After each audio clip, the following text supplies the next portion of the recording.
Hello everybody, welcome to today's lesson. Today we shall learn about the sentence and its type. Now let us first of all know what a sentence is. Now the features of a sentence are these. First of all, a sentence is a meaningful arrangement of words.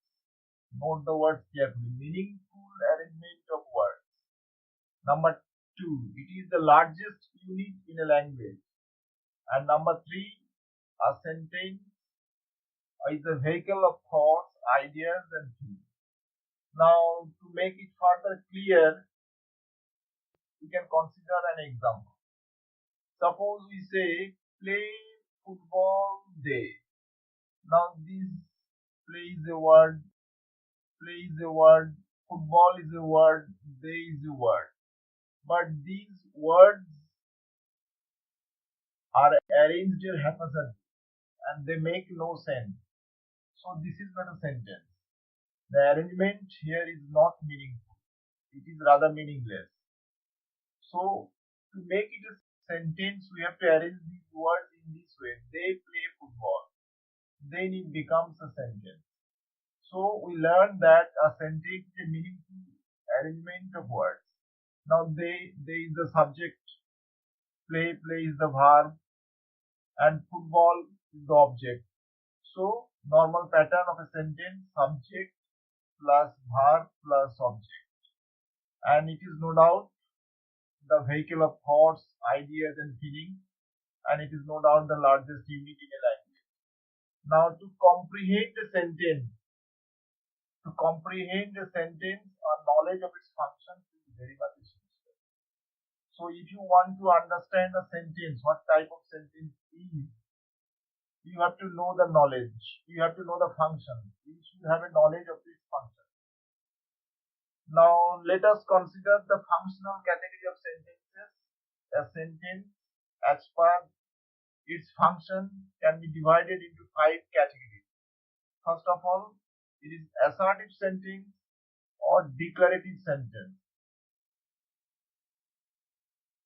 It is called assertive sentence or a declarative sentence. Now, what are the functions? The functions of assertive or declarative sentence is this type of sentence either states or declares or asserts something.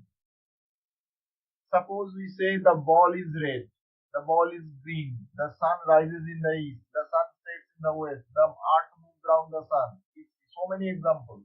He saw me. We are giving information, we are stating something. I had to go there. So these are all examples of assertive or declarative sentences.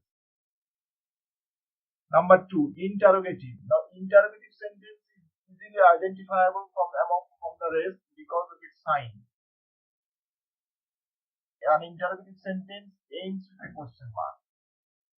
Now, the purpose of an interrogative sentence, we should know the purpose of an interrogative sentence. An interrogative sentence either inquires or asks for some reason or information. So when you say what makes you laugh, that means the speaker wants to know the reason that makes him or her laugh. Now when we say what is your name, that means we want to know the name of the person we are speaking to. So look at the end, the sentence ends with a question mark. So it is the interrogative sentence. So the purpose, the basic purpose for which the interrogative sentence is made is inquiring, asking for reason or information. Now let us come to imperative sentence. Now in case of imperative sentence, imperative to know that here the subject is understood. Subject is understood. The purpose of an imperative sentence is either a request or an advice or command, instruction, etc. So when he says shut the door, here you do not get the find the subject. Come in, the subject is understood. Quit smoking, we are advising somebody or warning somebody quit smoking. So here subject is understood, subject is not mentioned here. So These type of sentences are called imperative sentences. Now let us come to optative sentence. Now optative sentences express wish, prayer or greeting. Most of the times it begins with may. We say may you live long. We are expressing a wish. May God bless you. That means we are praying to God so that God can bless you, the person for whom it is meant. Now, last but not the least, we should consider exclamatory sentence.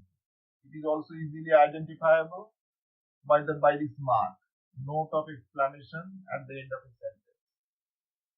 So interrogative sentence ends with a question mark, and exclamatory sentence ends with this sign, note of exclamation. These sentences express emotions: joy, sorrow, hatred, wonder, etc. So when we say hooray, India have won the match, we express our joy because India have achieved victory.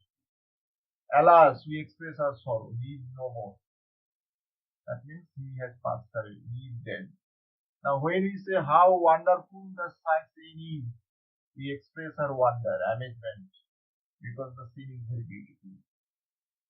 Now all these sentences have one common feature.